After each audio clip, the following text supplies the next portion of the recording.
Bueno, Emilio, por fin, yo no sé tú, pero yo para mí estoy cumpliendo un sueño de poderte entrevistar, tener este encuentro contigo y sobre todo pensado y hecho para el público italiano porque esta entrevista va a ser entrevistada. La voy a traducir, la editaré traduciéndola, poniendo yo la voz sobre ti.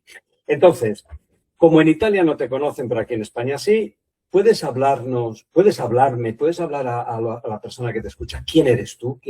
¿Quién es Emilio Carrillo Benito? Pues antes que nada, Marcos, muchísimas gracias por este encuentro, por este diálogo. Es un placer. Hemos compartido personalmente, físicamente, la vida, la providencia lo ha permitido y ahora encantado de hacerlo contigo a través de este diálogo, que además, mientras que las otras conversaciones han sido en foros más íntimos, aquí va a ser un foro abierto donde lo que compartamos efectivamente va incluso a llegar a esas hermosas tierras italianas. Bien, la verdad es que lo primero a situar, ya con tu pregunta, Marcos, es que ya me voy acercando, aún me queda un poquito, pero me voy acercando a los 70 años. Eso significa que a lo largo de estos casi 70 años, este verano cumpliré los 68 exactamente, esta pregunta no lo hubiera respondido igual en distintas ocasiones. Hoy día puedo decir que para mí este tal Emilio, como a mí me gusta llamarlo, es un precioso vehículo al que le estoy muy agradecido para que el ser que soy pueda estar viviendo esta experiencia humana. Una experiencia que evidentemente es única, como la experiencia que está viviendo tu ser también es única, cada experiencia es única, independientemente del que el ser que somos con esta experiencia no termine, no finalice, no muera, entre comillas. Entonces soy consciente de que lo que soy realmente es un ser, una dimensión álmico-espiritual, como decía mi querido y admirado San Juan de la Cruz, el alma y en su centro el espíritu, encarnado en este tal Emilio, desarrollando la vivencia humana. Y es una vivencia que en estos momentos, hace ya años, está absolutamente centrada como prioridad completa a lo que tiene que ver con el desarrollo espiritual propio, el desarrollo consciencial de mi alma y también, por supuesto, el estar al servicio de la vida, estar al servicio de los demás, estar al servicio modestísimamente de la humanidad para dar testimonio de lo que para mí es el gran referente de mi vida en estos momentos, que es la sabiduría, las enseñanzas, la figura de Cristo Jesús. Y esto es lo que modestamente vengo haciendo hace ya una serie de años a través de conferencias, a través de libros. En estos momentos tengo publicados 104 libros, sobre todo los de los últimos años, hay un tanto por ciento importante que tocan elementos relacionados con Cristo y relacionados en general con el ámbito de la mística y la espiritualidad. También la espiritualidad oriental, porque, y eso lo dejo ahí por si te interesa que lo desarrollemos en algún momento, yo no veo compartimentos estancos entre las tradiciones espirituales. Creo que los compartimentos estancos han sido ficciones creadas por el ser humano, que a las tradiciones espirituales, que todas tienen un nexo, todas tienen un lazo, una va detrás de la otra, lo que ha aportado cada gran maestro o maestra no ha sido fruto de la casualidad, es lo que se tenía que aportar en el momento preciso de la evolución en conciencia de la humanidad. Y me gusta esto ponerlo en valor, el percibir que el verdadero ecumenismo no es que unos teóricos cajones desastre, una religión por aquí, otra religión por allí, otra religión por allá. No creo que el ecumenismo sea que las religiones se lleven bien entre ellas, sino que siempre está bien, por supuesto, sino que creo que el verdadero ecumenismo tiene que ver con la puesta en valor de la sabiduría profunda que hay en todas las tradiciones y cómo las distintas tradiciones van sucediéndose, una complementando a la otra hasta que finalmente tiene lugar el evento crístico. Y en ese sentido, pues, y termino ya, Marcos, si tuviera que hablar del Emilio personaje, bueno, pues podríamos decir que es un Emilio que en estos momentos, desde el punto de vista laboral, está ya en situación de jubilación. En castellano el término es precioso, el júbilo de no tener ya una agenda predeterminada, sino a organizar mi vida con la prioridad que acabo de compartir, como acabo de hacer referencia. Y mientras que no estuve jubilado, pues he sido economista, profesor en la universidad, técnico de la Administración General, consultor de Naciones Unidas, he tenido responsabilidades también políticas en una época en la que me dio por ahí, que después ya abandoné por completo y no he querido nunca saber nada de la actividad política. En fin, que ha sido una vida intensa, tengo 3 hijos, tengo una pareja maravillosa, mi esposa Lola, que respira lo mismo que yo, que hacemos trabajo juntos, que publicamos juntos. Como tú sabes, hacemos también seminarios y talleres juntos y es otro regalo de las muchas bendiciones que la vida me está dando y hoy la vida me está dando este precioso regalo de compartir contigo. Es que, de hecho, has hecho la síntesis de lo que sabía de ti y querías que comentase, porque mi primera pregunta iba justamente en base a lo que estabas diciendo. Es decir, hay como 2 Emilios en una misma vida, pero que uno enlaza perfectamente con el otro. Es decir, porque el que eres ahora se sirve de la experiencia, del aprendizaje del que fuiste antes. Porque hay un momento en tu vida que tienes una experiencia trascendental, de la que si quieres puedes comentar algo, porque te produce un cambio trascendental, no solo de vida, sino también, me imagino, de consciencia. Es decir, hay un momento que hay un punto de inflexión en el que eres otro y te cambia completamente tu consciencia. ¿Puedes comentar algo de eso al respecto? En las tradiciones orientales, a las que hacíamos mención hace un momento, hay 2 términos que yo lo uso mucho para mi propio entendimiento de mi devenir existencial en este tal Emilio. Que son karma y dharma, con K de kilo y con D de dado. Las tradiciones dicen que las almas no encarnan por casualidad. Un alma que con el espíritu en su centro, no se nos debe olvidar la divina esencia, como también decía San Juan de la Cruz, se proyecta a este plano y encarna en un personaje, encarna en un pequeño yo físico, emocional y mental y energético. Tiene un propósito. El propósito del alma siempre es avanzar en autoconciencia, pero diríamos que el Dharma es como la concreción más específica en función de cada alma, del nivel que ya cada alma tenga en su proceso evolutivo a través de las reencarnaciones y su concreción en la nueva vida. Eso es el Dharma. Y el karma es que de vidas anteriores quedan experiencias que tienen que seguir desenvolviéndose. Es decir, son como causas-efectos que vienen de vidas de atrás y que no han terminado de completarse, no han terminado de culminarse en vidas anteriores. Pueden ser de vibración densa o de vibración alta, lo que se llama karma positivo o karma negativo. El karma positivo son experiencias que tienen una alta frecuencia vibratoria y que te siguen acompañando de una vida anterior de alguna manera, y karma negativo son experiencias densas, simplemente densas, que también te acompañan de vidas anteriores. Pues bien, dicho esto, Marcos, en mi vida hay 3 fases claramente diferenciadas. Hay una primera fase que se desarrolla hasta los 16 años, 15, 16 años aproximadamente, que es donde el Dharma tiene un protagonismo completo. Soy un niño pequeño, soy un adolescente, soy un inicio de joven, muy espiritual, con la figura de Cristo muy presente. Yo recuerdo antes de entrar en clase en el colegio, pasarme por la capilla que había en el colegio a estar por lo menos 15 minutos con Jesús todas las mañanas. Formaba parte, no es que nadie me obligara, salía de mí. Incluso eso se plasmó en una vocación sacerdotal. Y cuando yo estaba terminando los estudios previos a la universidad, en lo que se llamaba COU en aquella época, ya el curso previo al siguiente ya era la universidad, yo tenía inicialmente previsto irme a un seminario para ser misionero claretiano. Esa era la plasmación de mi Dharma, por decirlo de alguna manera.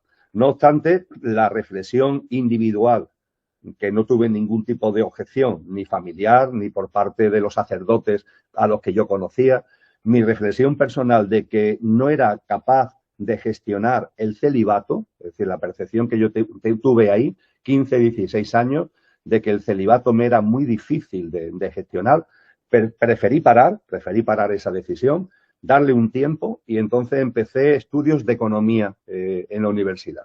Me matriculé en Ciencias Económicas y Empresariales y a partir de ahí, eso además, yo tengo el carnet de primero de Ciencias Económicas y Empresariales con 16 añitos. Soy un pequeñajo, pero ya estoy en la universidad. Y a partir de ahí pues la vida me fue llevando por otra parte y yo digo que ahí comienza mi época kármica. Es decir, yo creo que durante unos 25 años aproximadamente estuve desenvolviendo una serie de experiencias que tenían que ver con cosas que venían de otras encarnaciones y que su correlato estaba en esta y que tenía que gestionarlo y que tenía que vivirlo. No estoy diciendo que eso sea malo, todo lo contrario, me parece muy bien que si el alma en su recorrido tiene como piedras en el zapato, esas piedras hay que quitarlas, hay que gestionarlas y me parece perfecto, ¿no? Y así estuve 25 años. Esos son los años de economista, de profesor, de político, de consultor internacional, muchos viajes, muchas vueltas al mundo, dando muchas conferencias, también publicando mucho, pero en ámbitos técnicos, hacienda pública, desarrollo local, economía política, que era la materia que fundamentalmente ha centrado mi docencia universitaria durante 31 años en la Facultad de Derecho de la Universidad de Sevilla, también trabajo en la administración, etcétera, etcétera. Y hay un momento en el que un viaje a América Latina, concretamente a la ciudad de Montevideo, allí pasan unas cosas que no es que sean extraordinarias, pero que me fuerzan a empezar a ver la vida de una manera distinta. Eso fue febrero del año 2000. Y a partir de la vuelta de ese viaje, comenzando como punto de arranque, además lo recuerdo perfectamente, un texto que es el Kybalión, el texto que resume los principios herméticos, que aparece en Montevideo en mi vida con una fuerza inmensa, cuando no tenía por qué, porque yo iba a hacer un plan estratégico de desarrollo económico para el departamento de Rivera, que está en el norte de Uruguay, en la frontera con Brasil, donde estuve un par de semanas trabajando con la intendencia de aquel lugar. Bueno, pues en Montevideo aparece el Kybalión por una serie de cosas, y ahí veo que hay algo como que está latiendo dentro de mí, como que hay un recuerdo de un libro que yo nunca estoy convencido que nunca he leído, pero lo que ahí se dice me suena una barbaridad, es como si lo conociera con profundidad, y ahí hay un clic en mi vida, Marco, ahí hay un clic que va haciéndose lentamente, no es un clic precipitado, pero a partir de febrero del año 2000, lo kármico empieza a irse a un segundo plano y poco a poco empieza a aparecer otra vez lo dármico. El primer libro que tengo que trata de este tipo de cosas fue en el 2005, marzo del 2005, Los códigos ocultos. A partir de ahí ya empiezo a dar algunas charlas, algunas conferencias de tipo espiritual. El libro Buscadores, que es del año 2009. Y en ese año 2009, ese camino que se va labrando desde el 2000 me lleva a tener la voluntad de dejar todo lo que estaba haciendo hasta ese momento. Dejar la docencia universitaria, dejar las responsabilidades políticas. Yo era vicealcalde de Sevilla, de la ciudad de Sevilla, en aquel momento. Dejar todo. Era una voz interior y una fuerza interior enorme que me llevaba, me decía que tenía que ir por otro derrotero. Y de hecho, en el curso 2009-2010, dejé ya no solamente la actividad política, no solamente la actividad externa, dejé la docencia universitaria y yo pensé que había dado unos pasos para comenzar ese nuevo camino.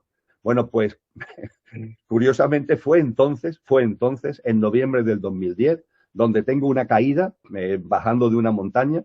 Esa caída me produce una fractura de peroné en la pierna izquierda. Me podía haber matado, pero no me ha pasado nada. Una fractura de peroné no tiene demasiada importancia, pero es que esa fractura origina trombos. Me origina una trombosis múltiple que me deja en estado prácticamente de máxima gravedad. Me tienen que internar en un hospital sevillano y el 29 de noviembre del año 2010, a las 16 horas aproximadamente, fallezco. Fallecí a las 16 horas del 29 de noviembre del año 2010. Y en esa situación de muerto estuve unos minutos. Según el recuerdo que yo tengo y lo que fue la referencia médica, fueron 2 horas. 2 horas es mucho tiempo para tener una experiencia cercana a la muerte, suelen ser de un puñado de minutos, pero en mi caso fue un poquito prolongada, por decirlo de alguna manera. Esa experiencia cercana a la muerte duró eso, 2 horas, en las que estuve muerto y después volví otra vez a mi cuerpo en la cama de la UCI, de la unidad de cuidado intensivo, donde estaba internado. Durante esa experiencia cercana a la muerte, que yo hasta entonces, hasta ese momento, no me había informado, no tenía referencias de lo que son las ECM, ya me ocupaban temas espirituales, como he compartido, pero nunca me había ocupado el tema de la muerte, la vida más allá de la muerte. No es algo en que me hubiera centrado en conciencia, pero sin embargo, en ese momento, claro, a partir de ahí, yo sí me empiezo a informarme de lo que he vivido, sé qué es esto de las ECM, y veo que mi protocolo, es decir, lo que yo he vivido, se parece enormemente a otros muchos casos. El salir del cuerpo, el percibir que ya tu cuerpo está en la cama del hospital y lo que tú eres, el ser que eres, está fuera, percibir que ese ser no tiene una presencia física, que es una especie de como de bola de luz, por decirlo de alguna forma, el percibir el recuerdo de todo lo que has vivido, un recuerdo en conciencia de todo lo que había sido mi vida, con mucho detalle, pero en un instante, Marcos, es como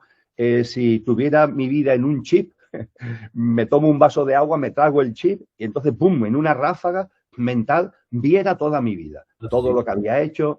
Eso aporta mucha paz. Yo todo este proceso lo viví con mucha paz, pero eso además a mí me aportó mucha paz porque se percibe que en la vida todo tiene su porqué y su para qué, que todo tiene su sentido profundo, lo que la mente califica de bueno, lo que la mente califica de malo, lo que nos gusta, lo que nos disgusta, lo que consideramos un éxito, lo que consideramos un fracaso, todo tiene un sentido que va ayudándote o debería ayudarnos en nuestro proceso conciencial. A partir de ahí también me vi acompañado, ahí estaba la forma de luz del alma que encarnada había sido mi madre, la forma de luz que da del alma que había sido mi padre, y de esa forma voy accediendo al denominado túnel de luz, que no es que sea un túnel, es que lo que tienes delante, que es el plano de luz, lo que el cristianismo llama cielo, lo que los orientales llaman Devachan, tiene tanta luz, que desde donde vamos para allá es como si eso da un efecto de haz de luz, de túnel de luz que te lleva hacia allá, ¿no? Pero no se debe a que aquí haya oscuridad, sino se debe a la enorme luz que hay allí. Y cuando estoy ya en ese punto donde ya se puede decir que estoy al borde de la entrada en el plano de luz, percibo una gran fuerza que nos está como rodeando, digo está, porque no solamente en mi caso, también en las almas de mi madre y de mi padre que me acompañan, la luz que somos empieza como a reverdecer, como a hacerse radiante, y esa fuerza inmensa se concentra y en un momento determinado yo percibo delante a esa forma de luz y en la forma de luz con toda claridad a Cristo, con toda claridad, con toda claridad. Y con Cristo delante hay un diálogo, una comunicación en conciencia. Ahí evidentemente no hay cuerpo, no hay voz, pero hay conciencia y una comunicación en conciencia. No hay formas físicas, pero hay como una fragancia que hace que la conciencia pueda percibir una forma que no existe porque es luz. Es como cuando olemos una comida y en nuestra mente aparece la comida no está delante, pero la fragancia te permite ver la comida, por así decir. Así había visto a mi padre y a mi madre en esas formas de luz álmica con la que se presentaron y a Cristo lo veo nítidamente, Marcos, con mucha nitidez, con mucha claridad. Y hay una mínima conversación donde Cristo se interesa y me pregunta que cómo me encuentro. Y ya me lo habían preguntado antes las almas de mis padres y le contestó la verdad que me encuentro en paz, en mucha paz y en mucha armonía. Y me dice Cristo, ¿y si volvieras, seguirías en esa paz? Y mi contestación, Marco, fue sí, creo que sí. Dice, pues entonces vuelve. Y en ese mismo momento me volví a encontrar en la cama de la UCI, terminando la experiencia cercana a la muerte y recobrándola en ese mismo momento. El proceso de recuperación física fue muy lento. Estuve 11 meses, desde noviembre del 2010 hasta septiembre del 2011, para recuperar una vida, entre comillas, normal. Los efectos, las secuelas físicas fueron muy fuertes, me dieron de alta para la Navidad, pero hasta el mes de febrero no pude prácticamente salir de la cama en casa, andar 10 metros me resultaba agotador. Fue un proceso lento en recuperación física, pero hermosísimo espiritualmente. Le estoy agradecidísimo a la vida de haberme hecho este regalo, de lo que fue la experiencia cercana a la muerte, este encuentro tan directo con Cristo durante la misma y esos meses de mucho encuentro interior, de mucha lectura, de mucha meditación, de mucha reflexión. Y ahí se produjo ese clic al que tú hacías referencia. Ahí ya sí, ahí ya. Fíjate que no es que hubiera... yo ya había iniciado el camino espiritual, por decirlo de alguna manera. Pero claro, esta experiencia hace que ya la prioridad en mi vida sea completa. Y desde entonces ha ido a más y ha ido a más, ¿no?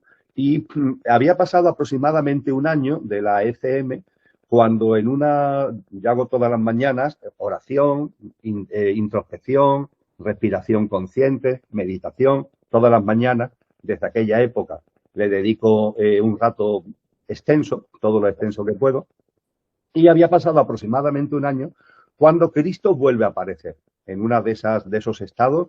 Fue en este mismo sillón en el que estoy ahora sentado, no en este mismo sitio, pero sí en este mismo sillón, donde estando en proceso de meditación, vuelve a producirse esa presencia de esa fuerza que empieza como a envolverme y la presencia de Cristo. Y ahí se vuelve a producir la misma comunicación que tuve durante la ECM.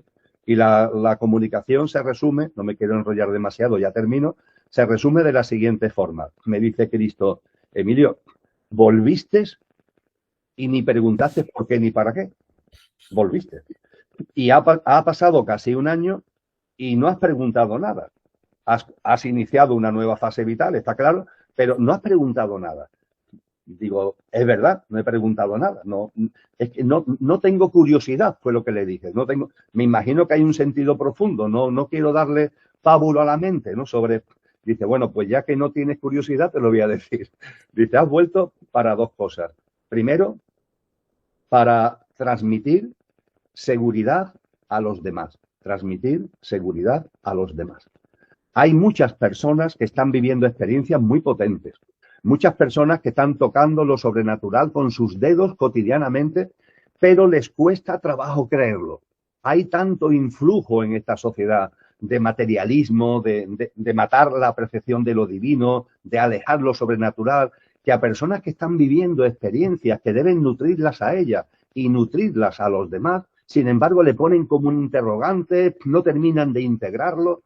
Tú vas a vivir experiencias, me dice Cristo, que no son tanto para ti, que también, como para que las compartas, Y desde entonces, modestamente, Marcos, es lo que estoy haciendo a través de todas las actividades que tú antes de algún modo ya citabas. Y la segunda cosa, que es lo que interiormente, siendo esto significativo, lo acabo de comentar, pero lo otro es lo que a mí más me removió, entre comillas, dice, y has vuelto a gozar, a darte la gozada, a vivir la vida con gozo, y yo vivirla contigo. Vivir la vida con gozo y yo vivirla contigo. Y es verdad, Marcos, que desde entonces para acá, estamos hablando del otoño del 2011, han pasado, pronto harán 15 años. Y en mi vida ha habido de todo, lo que la mente llama bueno, lo que la mente llama malo, en mi vida ha habido de todo. Pero es verdad que ha habido un hilo conductor, que es ese gozo. Ese vivir siempre en un estado como de gracia, como un estado de paz interior profunda, ese estado que el hinduismo llama Shanti, de profunda paz. Esa paz me ha venido acompañando y me sigue acompañando sin solución de continuidad, sin corte ninguno. Ese estado que en el budismo se llama de Ananda, que es un estado como de felicidad incausada, no depende de que las cosas vayan bien, no depende de que las cosas vayan mal, sino que es algo interior del ser.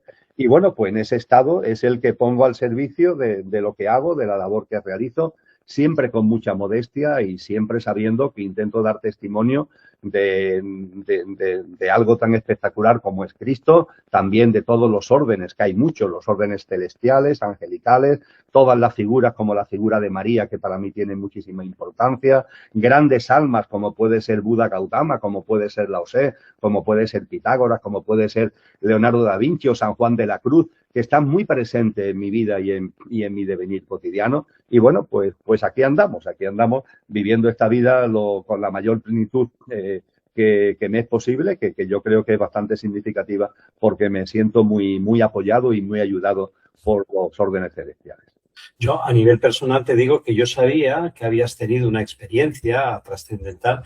Nunca había, de las cosas que había sabido de ti, vídeos, entrevistas, nunca te la había oído contar digamos, con la profundización, con el detalle que has explicado ahora, y lo cual te agradezco porque estás compartiendo y me permite entender lo que yo he visto de ti cuando te conocí, que me atrajo tu forma de ser, tu forma de hacer y lo que hablas, es decir, el cambio de conciencia que se produce en ti. Para una persona yo tengo muchas preguntas para hacerte. De hecho, esta entrevista se va a hacer corta, pero bueno, vamos a por ello. Para una persona que te escucha por primera vez y que no conoce estos temas, ¿tú qué le dirías que es la consciencia? Que para ti ha sido el motor que está moviendo tu vida. El cambio de conciencia ya tenías antes y lo que acelera esa experiencia mística. Porque además, y esta también es otra pregunta y te las enlazo las dos, una de las cosas que me ha gustado mucho de cuando yo te oigo hablar, de lo que tú haces, de los cursos, lo que tú informas, que luego entraremos un poquito en detalle, es que tú unes las dos corrientes filosóficas o espirituales más generalizadas. Por un lado, la cristiana, y ahora estabas comentando mucho de la hinduista, es decir, unes las dos. Entonces, vamos por partes. ¿Qué es la conciencia para alguien que no sabe de qué es? Y este trabajo que tú haces de unir las dos cosas, ¿en base a qué, por qué y para qué? Cuenta. Interesantísima la cuestión y siendo muy profundo lo que planteas, me resulta sencillo de responder porque voy a usar, en el mejor sentido, una sabiduría muy profunda de grandes almas que nos han aportado esa sabiduría y que han entrado en detalle sobre lo que tú preguntas. Diríamos que la conciencia tiene un primer pivote, una primera referencia que se encuentra en un lema que viene de las enseñanzas de la Grecia clásica, de los filósofos griegos. También está en otras tradiciones, pero podríamos decir que la escuela pitagórica y las grandes enseñanzas de la filosofía clásica griega lo puso en el centro. Conócete a ti mismo, conócete a ti mismo, conócete a ti misma. Este es el primer pilar de la consciencia, conócete. Y claro, el conocerse no es conocer a Emilio, es conocer lo que de verdad eres, darte cuenta de tu verdadero ser, darte cuenta que los seres humanos y cada uno en particular somos una perfecta conjunción de una apariencia perecedera, nuestro mundo físico, emocional, mental y la personalidad a ello asociada, y de una esencia imperecedera, una dimensión que podemos denominar álmico-espiritual. Y esa dimensión álmica espiritual ha encarnado en el pequeño yo, en la apariencia, en lo perecedero, para vivir la experiencia humana. Y en nosotros ambos elementos están en perfecta sintonía. No están como, no somos esquizofrénicos. No es que, no, están en perfecta sincronía. Y el conócete a ti mismo te debe llevar a tomar conciencia de esto y a vivir en coherencia con esta conciencia. Es decir, en la medida en que te das cuenta de que en mí y en ti hay un ser encarnado en un estar perecedero, un ser imperecedero, en la medida en que te das cuenta de esto, que sea el ser quien lleva el mando de tu vida, no el estar. Desgraciadamente, en muchas ocasiones, ¿qué sucede? Que olvidamos el ser, nos aferramos al estar y vivimos en función de nuestro pequeño yo. La conciencia, en su primer eje, es darle la vuelta a esto, darte cuenta de que el pequeño yo es magnífico, por favor, el personaje, pero tiene que estar al servicio del ser. Este es el primer pilar de la consciencia.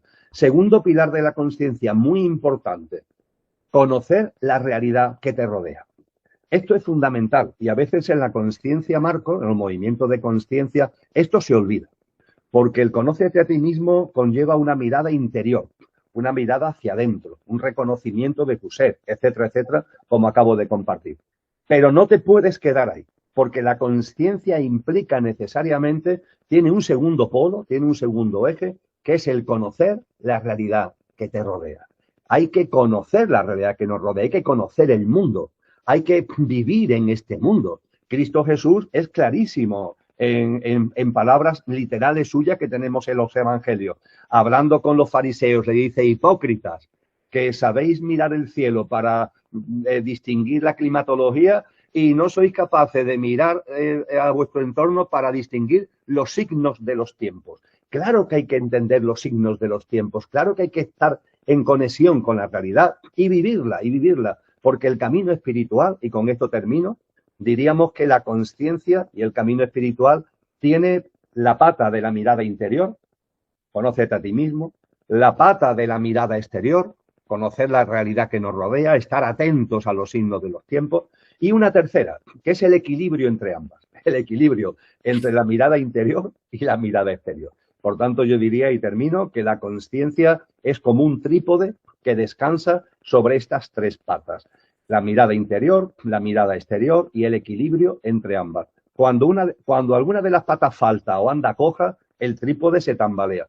Y modestamente, en mi vida cotidiana esto lo tengo muy presente, de que haya un equilibrio y de que este trípode no esté desvencijado hacia un lado o hacia otro, sino llevarlo en todos sus componentes con la mayor plenitud posible. Pero tú unes en tu testimonio, en tu experiencia, incluso en lo que tú comentas, lo que decíamos, las dos filosofías, digamos, mencionas la figura del Cristo como eje de tu vida, con lo que eso representa, estar vinculado a la conciencia que representa el Cristo, pero para otras culturas el Buda, que puede representar lo mismo, y tú enlazas las dos cosas perfectamente. Es decir, ¿qué hay dentro de ti que hace que se unan esas dos corrientes perfectamente? Porque luego te haré otra pregunta justamente enfocado con parte de tu actividad que desde lo que yo he visto va en ese sentido. ¿Cómo enlazas ese salto cuántico o ese enlace cuántico que tú haces de esas dos revelaciones? ¿Cómo las haces en ti? ¿Cómo se producen en ti? ¿Cómo las encajas? Bien, quizás lo primero sea poner de manifiesto que desde que todas estas cosas pasaron en mi vida, lo espiritual en sentido amplio es la prioridad completa de mi vida. Y además, desde hace 10 años, en compañía de mi esposa, que compartimos la misma prioridad. Esto significa que, al ser nuestra prioridad, estudiamos, leemos, dialogamos, por ejemplo, con personas como tú, en nuestra dinámica cotidiana, y nuestra atención a ese bagaje espiritual no se ha centrado en una determinada tendencia, sino que ha percibido, como te decía hace un rato, de que lo que está aportado espiritualmente, la sabiduría espiritual de todos los tiempos, forzosamente tiene que haber en ella un nexo, tiene que haber un hilo conductor. Porque no estamos hablando de almas cualquiera. Cuando hablamos de Siddhartha Gautama, Buda Gautama, es un alma espectacular. Y cuando hablamos de Lao Tse, cuando hablamos de Zoroastro, y cuando hablamos de los profetas hebreos, y cuando hablamos de toda la gente maravillosa que puso en marcha la escuela de las 100 flores de la filosofía china, o la escuela de misterio en Egipto y la escuela de misterio en Grecia, o cuando hablamos de Pitágoras, cuando hablamos de Parménides, no estamos hablando de almas cualesquiera o de Platón o de Sócrates, su maestro. Estamos hablando de almas impresionantes. Y esas almas no encarnan por encarnar, ni enseñan lo que enseñan por casualidad, porque se les ocurra, ni están aislados entre sí. Hay que elevar la mirada, hay que percibir que hay un mundo espiritual, que hay un plano espiritual. Y desde ese plano espiritual hay como una especie de guía continua a la humanidad, respetando el libre albedrío, por supuesto, de cada alma encarnada, de cada ser humano. Pero hay como una orientación, como una guía, como una lluvia preciosa que va cayendo, ¿no? Y esa lluvia cae con las características, con los contenidos que en cada momento son pertinentes según el estado de conciencia, según la conciencia humana. Y ciertamente, entre el siglo V-VI antes de Cristo, donde el alma inmensa de Buda Gautama da un empujón inmenso a este proceso, podemos percibir cómo en distintas partes del mundo van encarnando estas bellas almas, van cada una aportando unas enseñanzas que en el estudio profundo que hemos intentado hacer al respecto, no solamente no es contradictoria, sino que, insisto, tiene un hilo conductor. Nosotros hemos publicado libros de yoga, pongamos por caso. Hemos estudiado el yoga y hemos publicado libros de yoga. La práctica de meditación, entre comillas, budista, está en mi práctica de vida cotidiana. En otro libro, en Sin Mentes y Lenguajes sin Tiempo, la tradición advaita está muy presente, ¿no? Pues bien, con todo este bagaje, yo someto como hipótesis a la consideración, por favor, yo no estoy en posesión de la verdad ni lo pretendo, ¿no? Pero como una reflexión que yo creo que es necesaria. Reflexión una, que lo que aportan estas grandes almas no es fruto de la casualidad, que no son fenómenos aislados, como no sé por qué nos empeñamos en verlo como fenómenos aislados. Y si no fuera suficiente el sentido común, invito a la gran obra Historia de la Filosofía de Karl Jaspers, de 1930 y tanto, en donde él, estudiando toda la historia de la filosofía, percibe, se da cuenta cómo entre el siglo V o VI antes de Cristo y el siglo I antes de Cristo hay una serie de aportaciones que cambian por completo la conciencia humana, la forma de entender la espiritualidad, que antes era fundamentalmente a través del símbolo, el mito y el ritual, y a partir de esas grandes almas todo se transforma, ya se nos habla del discernimiento, de la disquisición, de la inducción y de la deducción, de la inspiración, cambia por completo. También Karen Armstrong, una estudiosa de las religiones, que ella es contemporánea nuestra, vive actualmente, tiene escrito un libro precioso que se llama La Gran Transformación, que habla precisamente de todas estas aportaciones en unos pocos siglos. Y en el argot que utilizamos Lola y yo, Marcos, a esto le llamamos el plan cósmico, por llamarlo de alguna manera, ¿eh? Es una pura terminología para entenderlo, plan cósmico. Todas las enseñanzas que arrancan fundamentalmente a partir de personajes como fue Buda Gautama y fundamentalmente también Pitágoras y la Academia Pitagórica, y cómo hay una sucesión de maestros, una sucesión de enseñanzas que van complementándose y que culminan finalmente en lo que nosotros llamamos el plan de salvación. El plan de salvación, que es el evento crístico, el momento en el que se ha preparado el terreno, el plan cósmico prepara el terreno, para que el verbo divino pueda encarnarse en un ser humano. Que, por cierto, cómo el verbo divino puede encarnarse en el ser humano, donde te lo encuentras explicado no es en la teología cristiana, que habla de esa precipitación del verbo, pero no explica metafísicamente cómo eso es posible. Te lo encuentras en el hinduismo. La tradición hindú sí te habla con claridad de lo que es la dimensión de las grandes fuerzas, de las grandes fuerzas celestiales, vamos a llamarlo así, la dimensión nirguna, es decir, sin forma, pero la capacidad que tienen de tomar forma, la dimensión saguna, nirguna y saguna. Y la encarnación de Cristo en Jesús, Cristo Jesús, es la dimensión saguna de algo que tiene su dimensión nirguna, obviamente, que es el verbo divino. Y la encarnación de Cristo Jesús es un evento único en la historia de la humanidad que culmina lo que se ha ido preparando en el plan cósmico. La encarnación de Cristo no es para crear ninguna religión en absoluto. El cristianismo es un evento, no es una religión, que complementa y culmina todo lo que antes se había enseñado. Y de esa manera se puede entender maravillosa y preciosamente las enseñanzas de Cristo. Pero hay que ver todo el Cristo es como en mi época universitaria, recordando mi época universitaria, es como el catedrático más sobresaliente que da en el último curso. Una asignatura que se desarrolla a lo largo de primero, segundo, tercero, cuarto y quinto. Bueno, pues en quinto, la asignatura de economía política la da el catedrático más sabio, por así decir. Y claro, el catedrático más sabio en quinto no repite lo que se ha dado en cuarto, ni en tercero, ni en segundo, ni en primero. Cristo, cuando dice estar atento a los signos de los tiempos, utiliza el término griego kairón, que es el tiempo espiritual.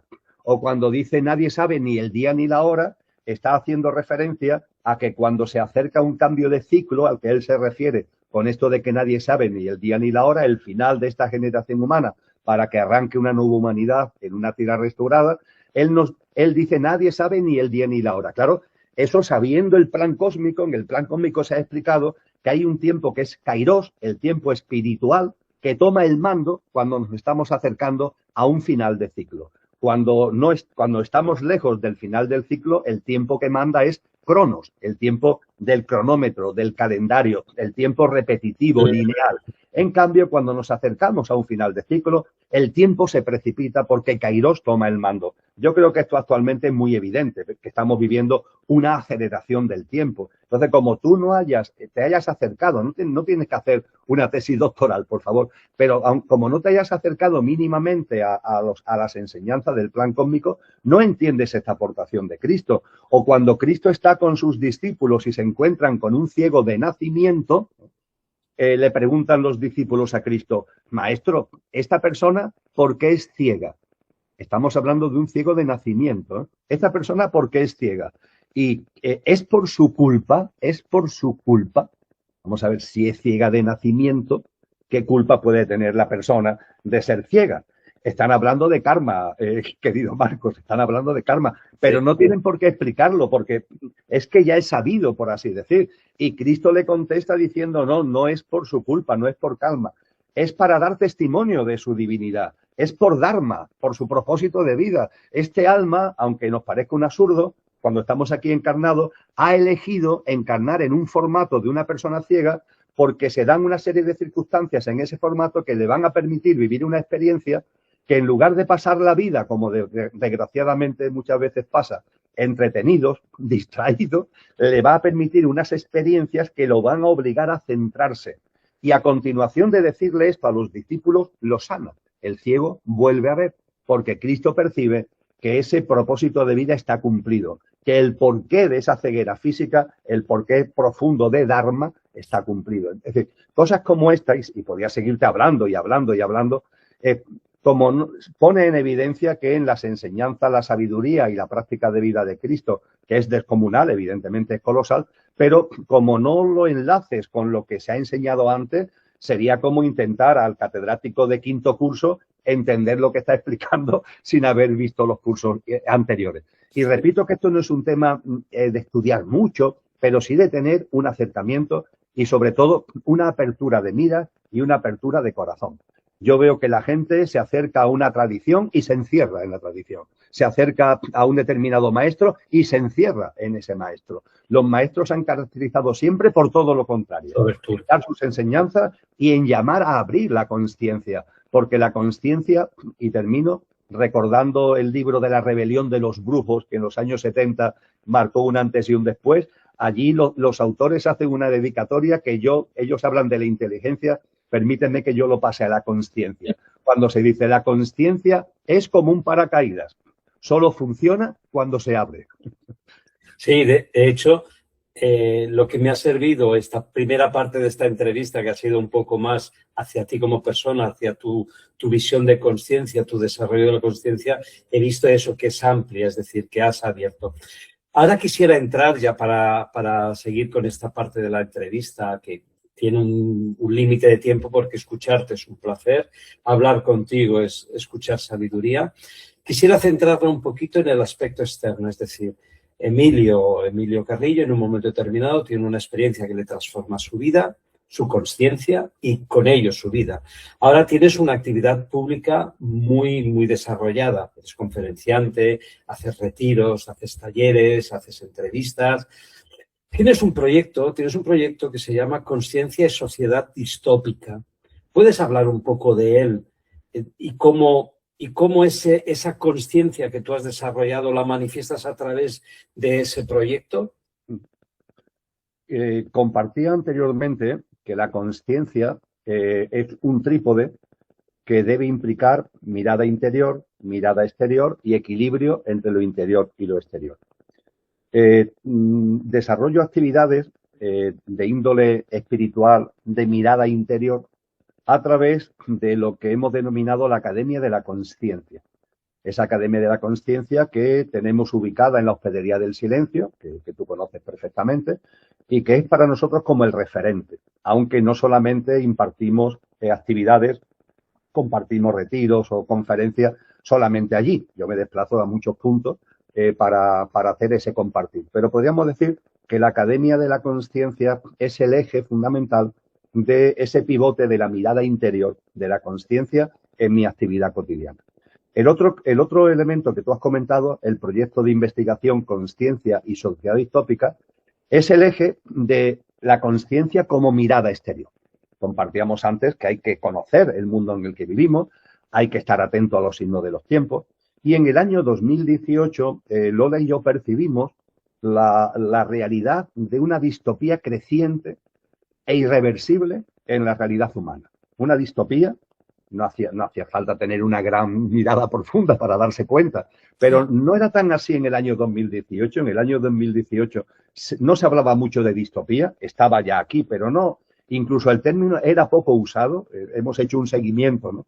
Como en los medios de comunicación, en las publicaciones, el término distopía se ha incrementado su presencia enormemente en esta última década. Entonces, en aquellos tiempos no se hablaba tanto de ello, aunque evidentemente la distopía estaba aquí. Pero es que esa distopía además percibimos que era como un huracán de magnitud aceleradamente creciente. Y percibimos que esa distopía, como huracán de magnitud aceleradamente creciente, a su vez encajaba con determinadas señas, con determinadas señales que cuando Cristo nos habla de los signos de los tiempos, pone sobre la mesa. Y también con determinados signos y señales que en el plan cósmico otras almas han puesto sobre la mesa. Bueno, a partir de ahí, lo que nos pareció necesario era poner en marcha un proyecto de investigación serio donde se estudiara si de verdad estamos en una distopía y si esa distopía es cierta, cómo se plasma en los distintos ámbitos. Entonces, de hecho, el proyecto, desde su inicio en el 2018, tiene una serie de ámbitos temáticos que nos sirven de guía. Está la economía, está la política, está la sociedad, tecnologías, ecología, salud, espiritualidad, y a través de estos ámbitos temáticos hemos ido ahondando en todos ellos. Esto lo hemos hecho a través de publicaciones. El proyecto tiene una biblioteca propia. Ya llevamos 11 libros publicados desde el año 2018 para acá. Hay una serie de coordinadores temáticos que forman parte con Lola y conmigo del equipo de dirección, todo de forma absolutamente altruista, es decir, no, el proyecto se autofinancia porque no necesita dinero, es decir, porque nadie cobra nada, todo lo que hacemos lo hacemos por gozo y lo hacemos con la contrapartida del disfrute y del gozo en conciencia que ello implica. E igualmente el proyecto se ha ido plasmando, por ejemplo, en 2 congresos internacionales que hemos ya desarrollado, muy masivos en cuanto a participación, y en un difundir a través también de redes sociales, de artículos, dándole mucha importancia, aunque también hay material audiovisual, los congresos todos están en material audiovisual, pongamos por caso, pero dándole mucha importancia, y concluyo, Marcos, también a lo escrito, al texto escrito. Uno de los elementos de la distopía es que lo escrito en papel está perdiendo significación. Y no es que las redes sociales estén mal, por favor, todo lo contrario, la utilizamos por completo. No es que lo audiovisual esté mal, aquí estamos tú y yo y estoy encantado de compartirlo, pero no deberíamos perder la referencia de lo textual, del texto, de lo escrito, ¿no? Y este proyecto tiene en la comunidad en Telegram, tiene una comunidad, la Conciencia y Sociedad Distópica está en Telegram, y que está abierta y gratuita por completo, y lo que hacemos, tiene más de 5.000 participantes, y lo que hacemos en esa comunidad es precisamente al menos una vez a la semana, a veces 2, pero normalmente los jueves por la mañana, es compartir un artículo, ¿eh? Porque nos parece un artículo que tiene que ver con la situación que vive el mundo en los distintos ámbitos temáticos que estamos compartiendo, ¿no? Y es que es importante para nosotros lo que es el texto, de ahí también que tenga el proyecto una biblioteca, que hayamos publicado 11 libros dentro del proyecto, aunque por supuesto también está lo audiovisual que le damos mucha importancia. Para los más interesados, el proyecto, además de estar en Telegram, tiene una página web, sociedaddistópica.com, es la página web del proyecto donde cualquier interesado o interesada puede encontrar todo lo que hemos hecho. Ahí está todo el material de todo lo que hemos ido poniendo sobre la mesa en los 8 años que ya va a hacer pronto que el proyecto se puso en funcionamiento. Cuando yo he asistido a estas charlas, a estas conferencias, una de las cosas que me ha encantado de ti es que aparte de tu saber didáctico, es decir, explicas muy bien las cosas con ejemplos muy claros, tienes una forma muy personal tuya de transmitir el conocimiento. Una de las cosas que me ha impactado es la correlación perfecta que tú haces desde tu punto de vista y desde tu conocimiento de los eventos actuales que van pasando, que puede ser que pase o que hayan pasado, desde esa visión de la consciencia a nivel espiritual. Es decir, es como si la realidad material no deberíamos, y tú sirves para recordarlo a los que te quieran escuchar, que están vinculadas a una realidad, ya vamos a llamarle de consciencia, mucho más profunda. Es decir, nada pasa porque sí, todo o está anunciado o estaba profetizado. Es decir, ¿cómo lo sabes explicar? ¿Puedes dar, y ya para empezar a concluir esta entrevista, alguna pincelada de esto que tú dices respecto de los tiempos que estamos viviendo, de los tiempos que están por acercarse, de cómo encarar este tiempo que estamos viviendo? Porque puede ser, ya es una reflexión mía personal, el hecho de que tú hayas tenido la oportunidad de esa experiencia de la muerte, volver a la vida, es para dar vida a los que estamos entre todos, aquí, en esta vida que parece que anuncia más muerte que vida. ¿Puedes dar así una pequeña síntesis y luego ya daré luego después los datos para que te contacten o para que te investiguen o para que sepan de ti? ¿Puedes hacer, como dicen en Cataluña, un cinc cèntims? El telón de fondo sería el siguiente, Marco. Hay que entender que figuras tan extraordinarias como la de Cristo Jesús y otras figuras espirituales no hacen profecías, no hacen profecías. Y por supuesto no hacen adivinanzas. Lo que tienen es una sabiduría inmensa que ponen a nuestro servicio sobre cómo evolucionan los ciclos y cómo evoluciona la consciencia. Y nos anuncian eventos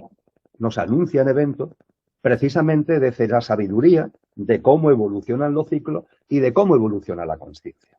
Si en el hemisferio norte, donde tú y yo vivimos, aunque sea en distintos puntos de la península ibérica, yo hablo de que dentro de 2 meses va a haber temperaturas más altas que las que hay ahora y vamos a ir más ligero de ropa, aunque ya aquí en Andalucía vamos muy ligero de ropa en esta época, pero en fin, si yo hago este vaticinio de que dentro de 1 o 2 meses las temperaturas van a subir, etcétera, etcétera, eso no es una profecía, es la sabiduría de cómo evolucionan los ciclos, en este caso los ciclos climatológicos de la primavera, el verano, etcétera, ¿vale? Es decir, cuando nos acercamos a esa sabiduría que pone Cristo y también otras almas grandes a nuestra disposición, no lo veamos como profetas, no veamos como unos señores o señoras que tienen una bola de cristal y son capaces. No, no, no. Lo que tiene es una sabiduría profunda de cómo evolucionan los ciclos y de cómo evoluciona la consciencia. Esto es fundamental tenerlo en cuenta. A partir de ahí, con esa información además, se nos dice claramente que no lo pongamos en calendario, que es un error que estamos ahí. Nuestra mente todo lo quiere poner en calendario. Como decíamos anteriormente recordando a Cristo, nadie sabe ni el día ni la hora donde habrá el gran evento que marcará el antes y el después del final de este ciclo humano y el surgimiento de la nueva humanidad. Entonces, no pienses en calendario, no tenemos que estar en calendario, porque además, si estamos acercándonos al momento de cambio, Cronos no tiene el mando. El tiempo cronológico, lineal, repetitivo, ha pasado a un segundo plano y es Kairos, el tiempo espiritual, el que manda. Con lo que es muy importante atender a las señales que ellos nos indican que serán el indicio o serán la prueba de que estamos en el final de ciclo, ¿no? A partir de ahí, cuando contemplamos lo que está ocurriendo, eso el proyecto Consciencia y Sociedad Distópica ha dado tanta información que yo creo que es bastante evidente, percibimos la verdad de cuando Cristo nos dice será como una especie de parto, algo que va a dar fruto, el fruto va a ser precioso, algo nuevo, lleno de alegría, porque ese algo nuevo es una humanidad ejemplar en una tierra restaurada, pero el proceso estará lleno de removimientos y de contracciones. Y Cristo Jesús y la tradición cristiana, por ejemplo, nos habla de esos removimientos y contracciones. Nos hablan de que habrá un pretendido orden que realmente será de desorden. Se nos habla que los poderosos de este mundo en un momento concreto hablarán de paz y de seguridad, harán una proclamación de paz y seguridad que realmente será todo menos paz y seguridad. Cuando nosotros en el 2018-2020 empezamos a hablar de esto, avisábamos de que se estaba configurando un nuevo orden mundial, que hoy, en el año 2026, ya todos los medios de comunicación hablan del nuevo orden mundial. Pero ya en ese momento, alertando con esta sabiduría a la que te acabo de hacer referencia, que viene de atrás, alertábamos diciendo, pero ojo, que el nuevo orden mundial se querrá vender como orden, como paz, como seguridad, pero realmente esconderá un gran desorden global, un nuevo orden mundial de desorden global. Y podríamos seguir, porque claro, cuando tú analizas toda esta sabiduría, también se nos dice, por ejemplo, que habrá un momento en el que los poderosos de este mundo que gobiernan en la sombra cada vez gobernarán de una forma más clara el mundo como tal, donde la ciudadanía ya cada vez estará más en un segundo lugar.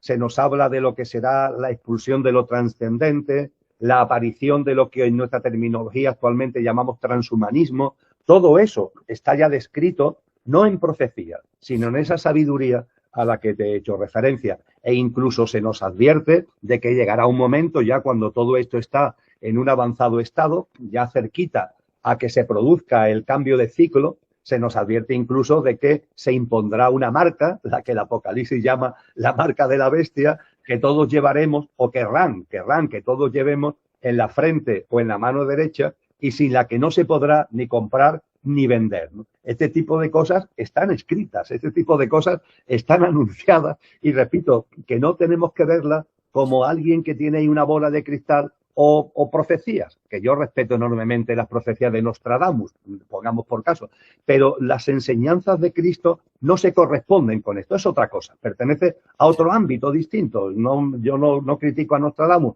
pero esto es otra cosa distinta y tiene que ver, repito, no me cansaré de decirlo porque creo que es fundamental, con una sabiduría, la sabiduría de cómo evolucionan los ciclos y de cómo evoluciona la consciencia. Cuando se tiene esa sabiduría, como ocurre con las estaciones climáticas, pongamos por caso, primavera, verano, otoño, etcétera, eres capaz de decir cosas que van a suceder, pero no porque estés haciendo adivinanzas, sino porque hay un conocimiento cierto fruto de esa sabiduría.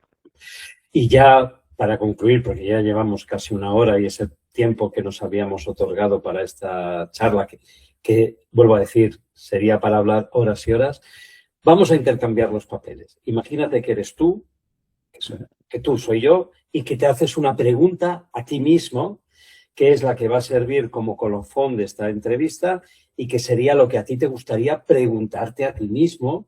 ¿Qué te preguntarías? Emilio, ¿qué se preguntaría a sí mismo para escucharlo a modo de colofón de este encuentro por el que te lo agradezco desde el corazón?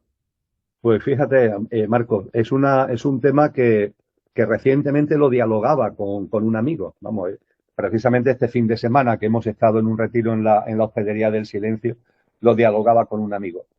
Hay un momento determinado en mi vida, respondiéndote directamente, en el que ya no hay preguntas, no hay preguntas. Eso no significa, por favor, que lo sepa todo. No, para nada, para nada. No, yo no me atrevo ni siquiera a reproducir a Sócrates, porque no le llegó ni a la altura de la suela del zapato. Pero modestamente hago mío cuando él decía, solo sé que no sé nada, ¿no? Es decir, conforme vas adentrándote, y yo lo he hecho mínimamente en la sabiduría, te das cuenta la enorme cantidad de cosas que no sabes, aunque pongas en valor las cosas que sabes. Por lo que el que no me haga preguntas no significa que entienda que sé todo. Al contrario, no sé nada. Pero a su vez, mi actitud ante la vida es de una absoluta confianza, Marcos, una absoluta confianza. Es decir, la vida me ha demostrado tan fehacientemente, lo veo con tanta claridad, que las cosas van apareciendo cuando corresponden, que las cosas llegan cuando tienen que llegar, que los ámbitos temáticos, Marcos, los ámbitos temáticos llegan cuando tienen que llegar, no cuando tú quieres, cuando tú no quieres, sino cuando tienen que llegar. Es como si fueran cajas que están ahí, muchas, y nosotros, desde nuestro pequeño yo, estamos querríamos decir, bueno, ahora voy a elegir esta caja y voy a abrirla. Y ahora voy a elegir esta caja que está allí, voy a abrirla, ¿no? ¿Qué es lo que sucede? Que normalmente cuando la hacemos desde el pequeño yo, la voluntad del pequeño yo, esa caja no corresponde, no es la caja que corresponde en donde tú en estos momentos tienes que adentrarte, ¿no? Entonces, más que tú plantearte una caja o la otra, deja que la vida, en sus señales, te vaya indicando por dónde tienes que ir. Cuando cada año, evidentemente nosotros, aunque hay un hilo conductor y un telón de fondo, pero los ámbitos temáticos cambian, las conferencias, los talleres, los retiros, cambian, ¿no? ¿Por qué elegimos un tema o por qué elegimos otro? Es decir, el próximo retiro en la hospedería, el de finales de mayo, sobre la figura de María, la Madre de Jesús. ¿He elegido yo la figura de María, la Madre de Jesús, como una caja que quería coger, que quería tocar, que quería abrir? No, viene ella, viene la caja, viene el tema. Y eso, como ya me ha pasado tantas veces, también le ha pasado a Lola, es nuestra forma de ver. Es decir, no nos hacemos preguntas. Estamos atentos a lo que la vida nos va poniendo por delante y eso sí, lo que la vida nos pone por delante, intentamos abordarlo con entusiasmo, con profundidad, con rigurosidad y con el ánimo además de que nos nutra a nosotros, pero también de que modestamente pueda nutrir a los demás. Así que curiosamente hace ya algún tiempo que no me hago preguntas, sino que dejo que la vida me vaya diciendo qué cuestiones son las que corresponde que me pregunte. Así que habría que preguntárselo a la vida, no lo sé. Además, estamos en un momento, Marcos, que es final de curso. En junio el gran número de actividades pues termina y es precisamente la segunda quincena de junio, principios de julio, cuando nos sentamos a dejar que la vida diga por dónde tenemos que ir enderezando el camino temático y de asuntos. Así que no hay preguntas en mi vida, no porque no sepa nada, sino porque dejo que la vida vaya siendo precisamente la que vaya poniendo las cuestiones sobre la mesa. Bueno, Emilio, pues oye, ha sido un auténtico gusto escucharte, como siempre. Te doy las gracias a nivel personal como ser humano que existas, de la manera que existas y que eres. Te pido que traslades este sentir y este agradecimiento también a Lola, porque si eres un gran hombre, tienes al lado una gran mujer que te apoyará en mucho más de lo que nos podemos imaginar o intuir. Gracias por lo que haces. Te voy a pedir después que me mandes los datos a las que la gente que quiera saber de ti o estar al corriente. Hablabas de Telegram, de un canal de información para poderlo editar en este libro y en este vídeo y así la gente puede llegar hasta ti. Y muchas gracias, muchas gracias, muchas gracias. Ya han quedado muchos temas en el tintero, pero bueno, está bien que haya vida y haya futuro porque los seguiremos tocando. Oye, muchísimas gracias. Puedes decir lo que quieras a modo de saludo y con esto yo ya te abrazo y te agradezco todo. Pues mis palabras últimas, Marco, de agradecimiento. Agradecimiento a ti y agradecimiento desde el alma a todas las personas que se acerquen a este diálogo modesto, pero lleno de entusiasmo que hemos desarrollado. Muchísimas gracias. A ti. Bueno, hasta pronto, hasta siempre y nada, que continúes como estás, siempre fuerte. Chao, chao, chao. Bueno, Emilio, oye, ha sido una gozada. Me hubiese hablado mucho más contigo porque es que eres